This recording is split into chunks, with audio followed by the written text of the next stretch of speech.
Après 10 ans d'existence, le complexe scolaire La Plume rénove son cadre pour le bien-être des apprenants. Le complexe scolaire La Plume, c'est de la maternelle au CM2 avec 100% au CEP, une salle d'informatique, une bibliothèque, des salles de classe dotées de chaises et tables individuelles, une aire de jeu, une cantine, des toilettes modernes et autres, pour offrir un meilleur cadre d'apprentissage à nos enfants. Donnez-leur la chance de réussir brillamment et sainement en les inscrivant au complexe scolaire La Plume, situé à Tinvier, dans la ville de Porto-Novo.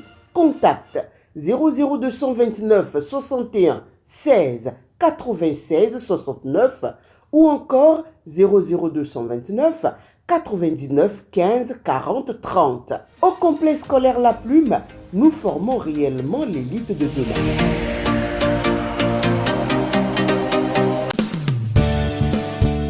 Le téléphone portable, smartphone et tous les autres appareils électroniques nous sont très utiles au quotidien. Risque de courbature, de fatigue générale, d'insomnie, de faiblesse sexuelle, de surdité ou de cécité, des AVC, les charges électromagnétiques des téléphones portables, smartphones ou tout autre appareil électronique sont très dangereuses pour la santé et peuvent vous conduire à la mort. Utilisez désormais les autocollants anti-radiation GIA pour protéger et préserver votre vie. Les amis, faites comme moi, Gégé Lapino, en adoptant DMA GIA. Les grandes contradictions. Les grandes contradictions, une émission de décryptage de l'actualité nationale et internationale avec Shamsdine Badaro, Gaspard Adamossi et Achille Wusso. Les grandes contradictions, c'est tous les vendredis sur Guérite TV Monde. Au milieu des débatteurs de votre émission Les Grandes Contradictions, je me retrouve ce soir pour le numéro de ce vendredi 13 septembre 2024. Bien le bonsoir à tous. Mas Gaspard Adamossi, bonsoir. Bonsoir Latifat. Achille Wusso, bonsoir. Bonsoir Madame Latifat, il y a longtemps. Ah, vraiment longtemps. Hein? On vous voyait de l'autre côté, mais aujourd'hui on est là, on est au milieu. Alors, on démarre avec le tout premier sujet, la rue Opine, proposé par Fauzia Sefou. Mas Gaspard Adamossi, seriez-vous prêt à vivre avec une femme qui ne sait pas faire la lessive? Oui, c'est une grosse question. Oui. Oui, pourquoi pas. Je peux vivre avec une femme qui ne sait pas faire la lessive. Facilement comme ça? Oui, parce que de nos jours, évidemment, dans les couples aujourd'hui, je ne sais pas, hein, les couples modernes, rares sont ceux qui continuent, les femmes ou même les hommes qui continuent de faire la lessive. Généralement, c'est confié à des gens, ou bien carrément, c'est les machines qui le font. Et donc, si c'est non, là, on va parler de vous. Parce que, je ne sais pas si vous... Est-ce que vous êtes encore un couple moderne? Non, moi, je ne sais pas... Non, oui? Non, évidemment que chez moi, on le faisait, mais on le fait de moins en moins. Et donc, je vis avec. Non pas que ne pas faire la lessive, ça suppose qu'il y a des linges sales dans la maison, mais ça suppose que la femme n'a peut-être plus le temps ou n'est plus à même de faire la lessive. Et donc, peut-être que les enfants ont grandi entre-temps et que c'est eux qui s'en occupent. Ou bien, carrément, on cherche un blanchisseur à qui on perd de l'argent pour le faire. Et donc, c'est rare désormais, en tout cas. Et là, qui paye? C'est la femme ou bien c'est l'homme? Bon, l'un ou l'autre, c'est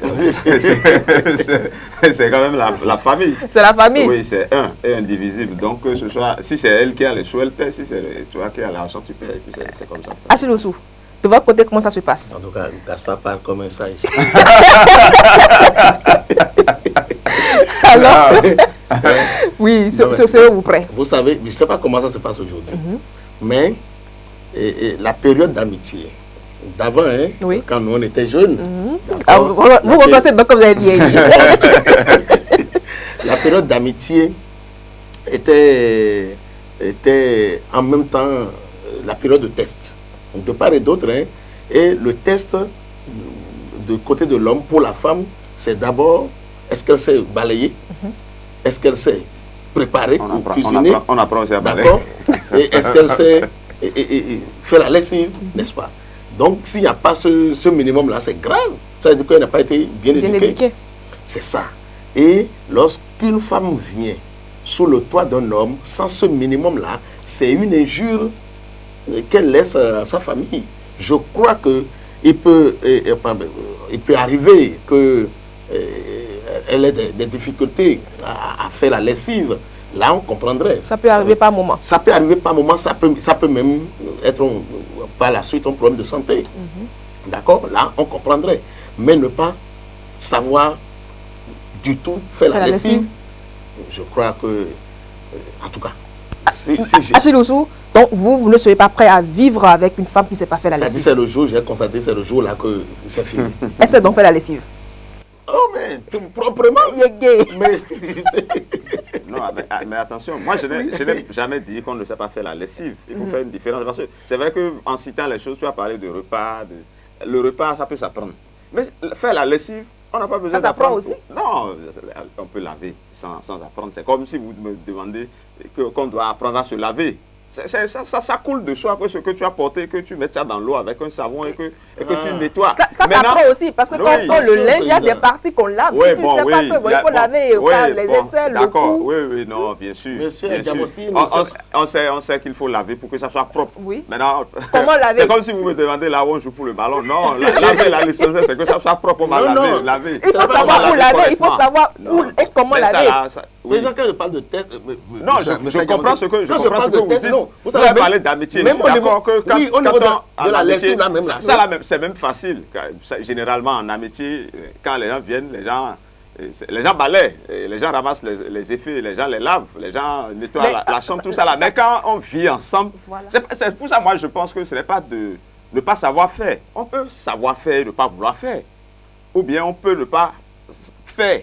Là, c'est peut-être une contrainte, ou bien c'est la paresse. C'est pour ça que moi, j'entends pas vivre avec une femme qui ne fait pas la lessive. C'est différent de vivre avec une femme qui ne sait pas faire du tout la lessive. Il y en a qui ne savent pas du tout faire. Voilà. C'est de ça que nous parlons justement. Les femmes qui ne savent pas faire la lessive. Est-ce que vous seriez prêts? Si elle ne sait pas faire la lessive et que les linges sont souvent propres, moi, le problème ne se pose pas à mon niveau. En tout cas. À ce niveau, donc, c'est pas vous qui payez.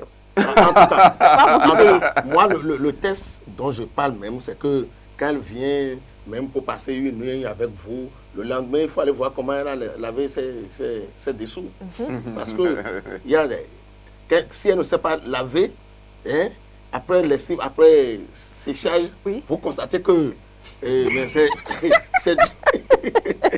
Gardez le mot pour vous, même Achille Oussou. Mais tout ça, vous parlez d'amitié. Vous ne voyez pas que quand on est en amitié, c'est une question de compétition, on essaye à bien faire, mais quand on rentre en même temps dans la vie de couple, on découvre... non, l'essentiel pour moi d'abord, c'est de savoir faire. De savoir faire. Le reste, on en parlera après. Peut-être, c'est peut-être l'aspect que Gaspard est en train de développer sur la question. Il peut arriver que, bon, parce qu'elle s'est installée, elle veut maintenant installer aussi ses caprices. Ça veut dire que là, il y a un problème. Sinon, elle vous invitera à lui laver ses dessous. C'est ça ce dont on parle ici. Et donc, nous avons aussi un devoir de rappel à l'ordre pour lui montrer que ça ne se passe pas comme ça. Nous sommes en Afrique. Et je crois que nous ne devons pas nous amuser quand même avec nos valeurs. Voilà, c'est parce que nous sommes en Afrique que pour moi, le problème ne se pose pas. Parce que généralement, les mamans, c'est la première des choses qu'on apprend à une fille. Mais aujourd'hui, est-ce que les femmes encore, ou bien les jeunes filles aujourd'hui ont encore cette valeur-là? Non, moi je pense. Quand tu es une jeune fille... C'est une question d'éducation. Non, c'est une question d'éducation. Oui, mais les valeurs sont là. C'est la moindre des choses. C'est quand tu es une jeune fille, tu ne vas pas chercher quelqu'un pour te laver. Mais il y en a quand même, hein. Oui, c'est des cas rares. Vous savez, il n'y a pas de... C'est les hommes qui le font ça, hein. C'est les hommes. Vous en connaissez quelque chose? Non, ben bon, en tout cas. Oui. Pour l'expérience, nous sommes dans la société des hommes, non? Si un homme choisit de servir sa femme jusqu'à ce niveau-là, ne lui enverrez pas. Peut-être que c'est son choix. Ça ne veut pas dire que la femme ne sait pas faire. Oui, c'est le choix de l'homme. Madame Latifa Diop. Madame... Comment? Fauzia, c'est fou. Voilà un sujet, hein. Un sujet vraiment délicat. Donc là, quand la femme ne sait pas faire la lessive, qui d'entre eux doit payer la lessiveuse, par exemple? En tout cas, ce qui est su chez moi, pour moi, c'est son devoir. C'est son devoir. Et ça ne me revient pas.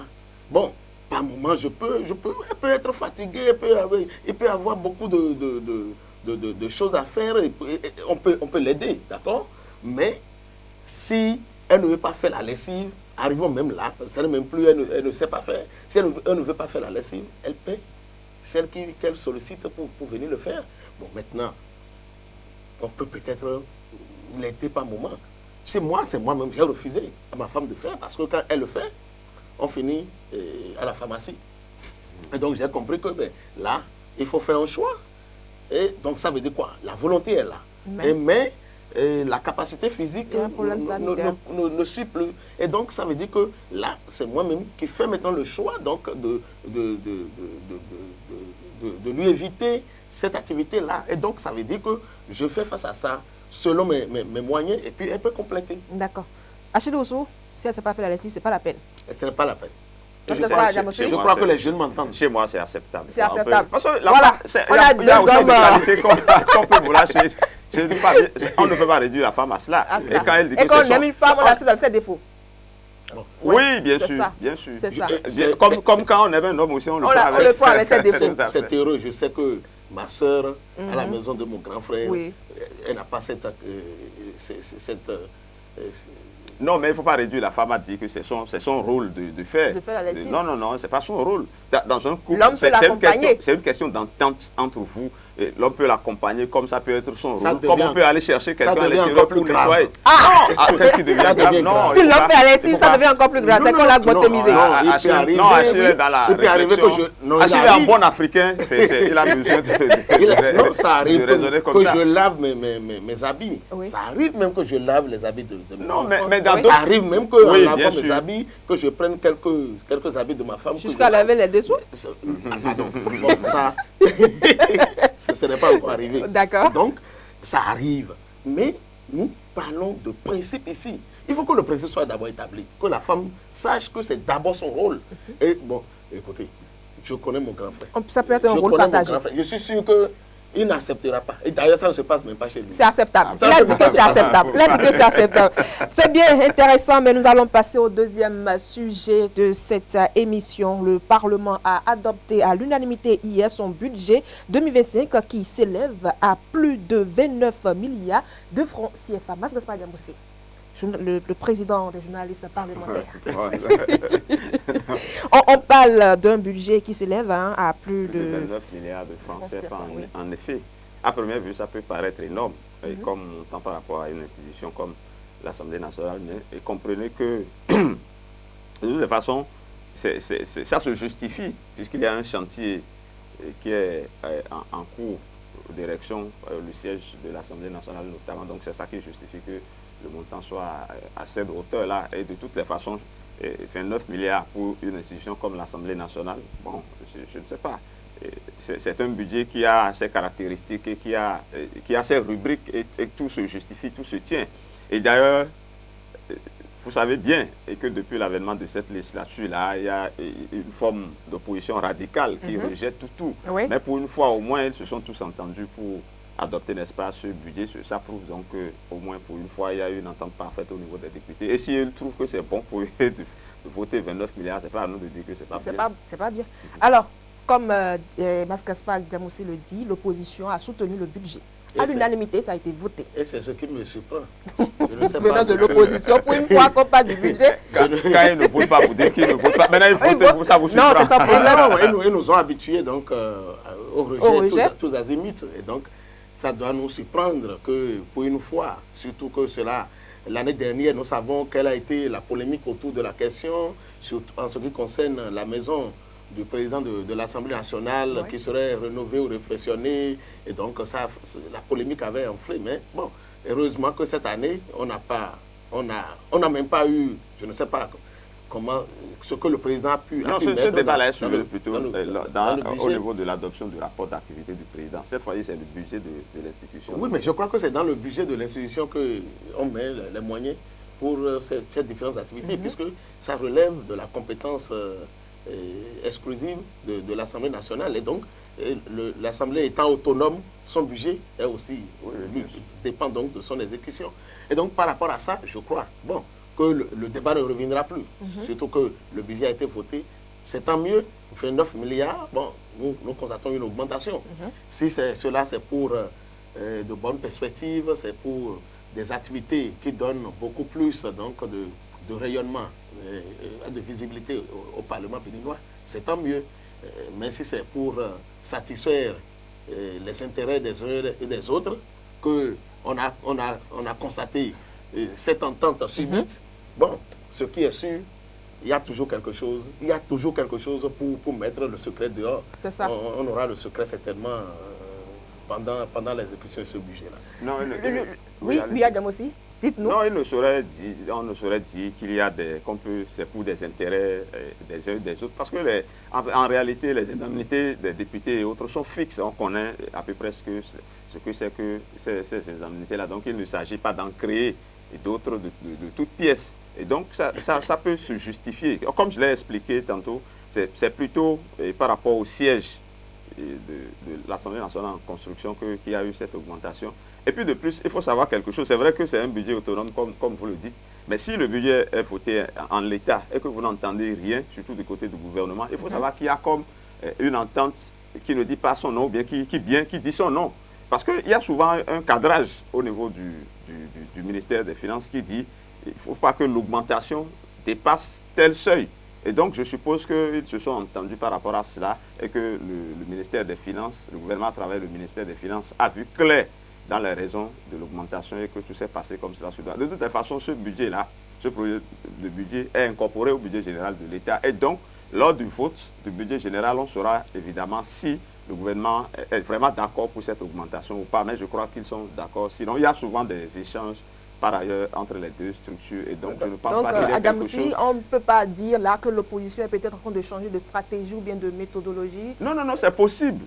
Non, de toutes les façons, je crois que pour ceux qui ont suivi, il y a même eu beaucoup de félicitations et de lauriers que les gens ont tressés au président de l'Assemblée nationale. Mais il faut aussi le dire, c'est peut-être dans l'exécution que le président a agi beaucoup plus. Mais les réflexions liées à la confection du budget est beaucoup plus du ressort des questeurs, même si le président a un droit de regard sur l'institution et c'est tout le bureau qui est, n'est-ce pas, à l'œuvre. Et donc, quelqu'un a écrit que c'est pour se payer les salaires que les députés se dotent d'un budget. Et donc, c'est tout un ensemble. Et je crois que quand il avait rejeté l'année dernière, certains avaient dit, mais pourquoi ils rejettent le budget et qu'ils s'attendent à obtenir leur salaire à la fin du mois, parce que le budget, justement, c'est tout ça là, c'est le fonctionnement, leur salaire et autres, un peu de dose d'investissement. Assez Loussou.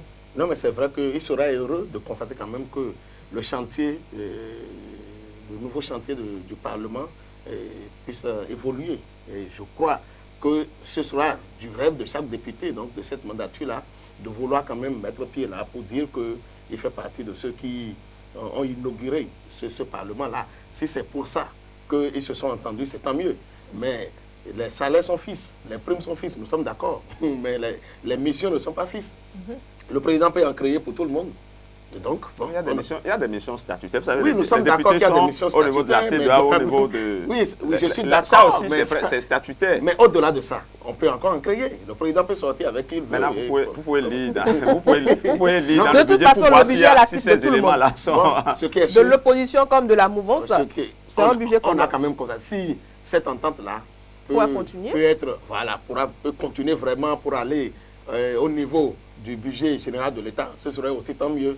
Bon, on saura que... Jusqu'au niveau des autres lois... L'opposition est en train de changer. Pourquoi voulez-vous qu'il y ait l'unanimisme? De toutes les façons, il y a une large majorité mouvancée à l'Assemblée nationale. Et donc, il n'y a pas d'inquiétude à avoir par rapport... Ce qui est sûr, c'est que ce qui les réunit le plus quand ça vient, tel que le rapport d'activité du président, qui est quand même quelque chose de commun à eux tous par rapport à leurs activités, quand le budget vient, qui est leur chose à eux tous, au moins qu'on constate quand même qu'il y a des choses qui les unissent, plutôt que de voir tout le temps qu'ils sont divisés. Je crois que c'est l'enseignement qu'on peut tirer de ce vote. Il faudrait qu'on s'habitue à ça alors. Mesdames et messieurs, nous allons donc passer à un autre sujet, cadre de concertation des confessions religieuses. L'Union islamique du Bénin se retire. Acheloussou. Nous avons lu la lettre de démission du président de ce cadre-là et en même temps président de l'Union. Et pour des raisons qu'il a qualifiées donc de raisons de convenance personnelle. Et tout de suite, cela fait naître beaucoup d'interrogations dans la tête. Est-ce que le mal a atteint aussi encore ce niveau-là, où c'est les responsables religieux qui se réunissent donc, pour parler entre eux, pour agir entre eux, et que bon, on constate des démissions, surtout le président qui démissionne. Qu'est-ce qu'on a pu lui faire pour que cela arrive? Je me pose des questions, je ne sais pas qui viendra répondre, parce que Jusque-là, il n'y a pas eu de réaction des autres. Et c'est vrai que c'est la grande muette, comme l'armée. Le cadre religieux, ça ne parle pas aussi comme ça. Mais qu'est-ce qui peut amener le président de l'Union islamique et en même temps président du cadre de concertation des confessions religieuses à démissionner? Ça dit c'est terrible. Je n'ai pas compris. Achille et Mas Gaspard Diamoussi, est-ce le code qui divise encore? Oui, on peut avoir l'impression, même si c'est convenance personnelle, ça peut être code électoral. Mais en réalité, ce qu'il faut comprendre, c'est que c'est d'abord l'Union islamique du Bénin qui s'est retirée du cadre de concertation des confessions religieuses. Et donc, le président du cadre de concertation, qui est de l'Union islamique du Bénin, devait logiquement, puisque si son association n'est plus membre, bon, ça va de soi qu'il ne peut pas être président. Et donc, il a démissionné. Mais ce qu'il faut aussi rappeler, c'est que déjà, la semaine dernière, il y a eu un point de presse, une conférence de presse de ce cadre de concertation qui avait appelé à la révision du code électoral et qui avait énoncé un certain nombre de raisons. Et donc, c'est à la suite qu'on a constaté ce retrait de l'Union islamique du Bénin de ce cadre de concertation. Donc, on peut supposer qu'ils ne sont pas, au niveau de l'Union islamique du Bénin, ils ne sont pas tout à fait d'accord avec les prises de position du cadre de concertation. Mais est-ce que la solution, c'était de démissionner? Est-ce qu'il ne fallait pas continuer les discussions à l'interne? Ou bien, à l'interne, ils ont constaté que c'est la rupture totale? De toutes les façons, le constat est là. Et comme l'a dit Achille, il y a comme un grain de division qui est en train d'atteindre également les confessions religieuses. Et moi, je pointe un peu du doigt d'abord les politiques, parce que c'est de leur fait, c'est eux qui essaient d'avoir des soutiens un peu partout et qui pénètrent également au niveau des religions pour les diviser. Je pointe également du doigt ces personnalités qui sont quand même, qui devaient être d'une certaine moralité, qui devaient prendre une certaine hauteur par rapport aux différents sujets dans le pays et qui ne le font pas suffisamment à mon avis. Eh bien, Achille Oussou, oui, la politique qui divise les hommes de Dieu. Bon, est-ce que c'est pour la première fois? Peut-être que ça devient assez profond maintenant de constater que il y a eu carrément division donc, de ce cadre-là. Si le président démissionne, ça veut dire qu'il ne reste plus rien. Bon, c'est vrai que depuis un certain temps, nous avons déjà vu des prises de position, surtout par rapport à cette affaire du code électoral, parce que l'Union islamique avait donné, avait déjà donné sa position dans le débat. Voilà que l'Église catholique avait aussi donné sa position dans le débat. Les protestants aussi ont donné leur position dans le débat. Et donc, ça montre déjà qu'il y a un problème profond. Mais c'est la question de leur moralité qui se pose ici. Est-ce qu'eux, ils devraient donc se laisser aussi atteindre par ce mal-là, peut-être le mal de la division introduit par les politiques? Moi, je n'accuse pas le politique. Le politique, il cherche tous les moyens, il fait feu de tout bois pour atteindre ses objectifs. Et donc, je crois que c'est eux qui devraient quand même nous montrer que au-delà de tout, il y a quand même des gens sur qui on peut encore compter pour une certaine moralité, pour un sens d'analyse et d'objectivité dans le pays. Et donc, c'est sur eux que le peuple devrait encore compter. Malheureusement, ils ont été vraiment, pour emprunter l'expression de Gaspard, aussi pénétrés que... Bon. Avec le mal à faire, et Mas Gaspard à Diamoussi, quelle projection peut-on faire maintenant du cadre de conservation?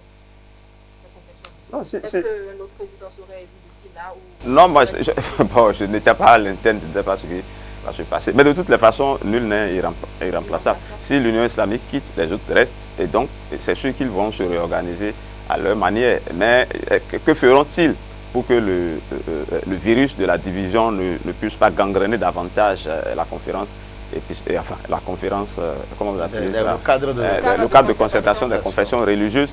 Et que faire? Parce qu'il faut toujours discuter. Que faire pour amener, pourquoi pas encore l'Union islamique du Bénin dans le cadre? Parce que c'est important quand même que ces genres de cadres-là existent, qui soient un peu comme qui représentent un peu toute la communauté religieuse du pays, les personnalités morales, les personnalités religieuses du pays. Et comme je le dis souvent, normalement, ces structures-là devaient être le dernier recours en cas de problème dans le pays. Mais quand eux-mêmes ils deviennent le problème, ce n'est pas bien pour le pays.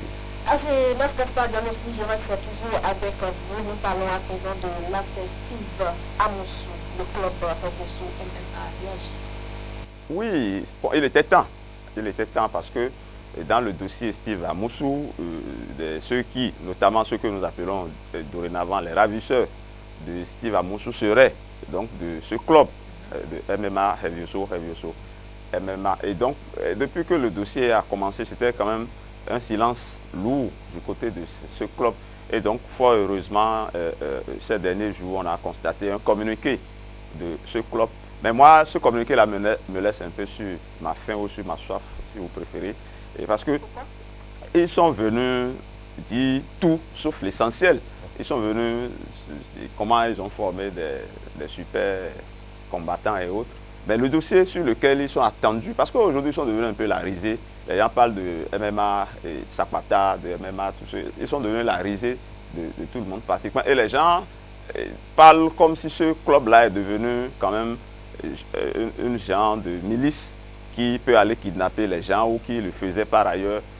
Ils devaient pouvoir nous dire le lien entre ces structures-là et les présumés ravisseurs de Steve Amoussou. Qu'est-ce qu'ils font habituellement, généralement, et maintenant chercher à laver l'image de l'association. Mais je crois qu'ils se sont bornés à dire que les gens les salissent.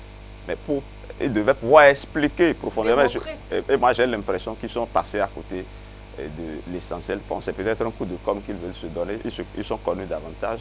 Le club a réagi vraiment sans rien dire. Sans rien dire, parce que celui qui se réclamait, cet accusé qui se réclamait même de ce club-là, qu'on ne savait pas. Peut-être que le communiqué nous a permis de savoir ce qu'on appelle vraiment MMA Hevioso, et de savoir que c'est un groupe de sportifs ou de sport. À part ça, rien. Est-ce qu'effectivement, il leur appartient? Est-ce que ce qu'il allait faire relève donc des tâches ou des missions qui se sont assignées? Est-ce qu'il a agi en leur nom, au nom du club? Parce qu'il a cité le club là-bas. Est-ce qu'il allait agir au nom du club? Est-ce qu'il a agi intuité personnelle? Je crois que c'est autant donc de préoccupations sur lesquelles le peuple, il pouvait permettre au peuple donc d'avoir des informations, mais malheureusement, ils ont laissé le peuple sur sa faim, tout en faisant la publicité autour donc de ce qu'ils font. Bon, je ne sais pas si c'est pour attirer encore beaucoup donc de gros bras vers eux, pour quel objectif, pour quel motif, on ne sait pas. Donc, bon, est-ce que c'était même important pour eux de réagir? Parce que bon, je n'ai pas vu l'opportunité donc de cette réaction-là. Bon, et heureusement aussi que le communiqué est creux. Donc, je crois que celui qui a été accusé, il a déjà eu pour son sort, et va donc faire la peine qui lui a été donnée, et peut-être il sera libéré lorsqu'il finira donc d'exécuter sa peine. Avant de finir, le club aurait donc dû se taire. Non, peut-être qu'ils auraient dû parler, mais pas de cette manière-là, parce que les gens cherchent à comprendre, est-ce que les ravisseurs sont réellement membres de ce club? Est-ce que le club, c'est sa première action dans ce sens, ou bien ils sont habitués à aller kidnapper ou enlever des gens? Les gens, on veut savoir, c'est quoi le club? Quelles sont les activités régulièrement que mène le club? Quels sont les oui, bon, quels sont les liens avec tout ça là? Ça aurait pu, parce que l'objet de la sortie, c'était de nous dire le lien, c'était de nous expliquer par rapport au dossier ici. Mais je n'ai pas l'impression qu'ils l'ont fait. Ils ont plutôt dit que les gens les attaquent, tout ça là, que les gens veulent les discréditer. Et ils ont expliqué un peu ce qu'ils font, mais ils ont laissé l'essentiel de côté. À mon avis, moi je trouvais que c'était opportun qu'ils prennent la parole. Peut-être que ce n'est qu'un début et qu'ils vont corriger ça dans les prochains jours. Ah oui, avec la fête Steve Amoussou, on aura beaucoup de rebondissements. Nous sommes déjà à la fin de cette émission sur un débatteur. Le baromètre pour terminer, qui monte? Qui monte, je vais faire monter nos députés pris globalement, parce que pour une fois, ils ont quand même donné une image d'une forme d'unité. Unité, ça peut être dans la différence, parce que ce n'est pas, comme je l'ai dit tout à l'heure, on ne recherche pas forcément l'unanimisme, mais sur les sujets essentiels, sur les dossiers essentiels, qu'ils s'entendent comme ça. Et maintenant, s'ils veulent faire leur bataille politico-politiciennes, qu'ils trouvent le temps de le faire aussi s'ils le souhaitent, mais qu'ils nous montrent souvent ces signes qu'ils s'entendent sur l'essentiel. Qui descend, je vais descendre même pour les raisons que j'ai déjà. Oui, ils se sont offert une publicité gratuite. Qui descend?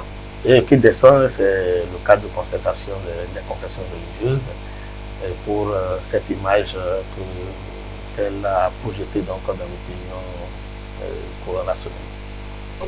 Et qui montre, je suis d'accord. Les députés. Vraiment, les députés. Opposition comme mouvement. Oui, cette unanimité montre que les Béninois peuvent encore s'entendre autour de quelque chose. Si cela peut continuer, ce serait tant mieux pour le Bénin. C'est heureux venant de Achille parce qu'il a souvent l'habitude de descendre les députés et les démocrates. Une première fois. Et voilà, chers amis internautes, nous sommes définitivement à la fin de ce numéro de votre émission Les Grandes Contradictions. Merci d'avoir été des nôtres et à la semaine prochaine.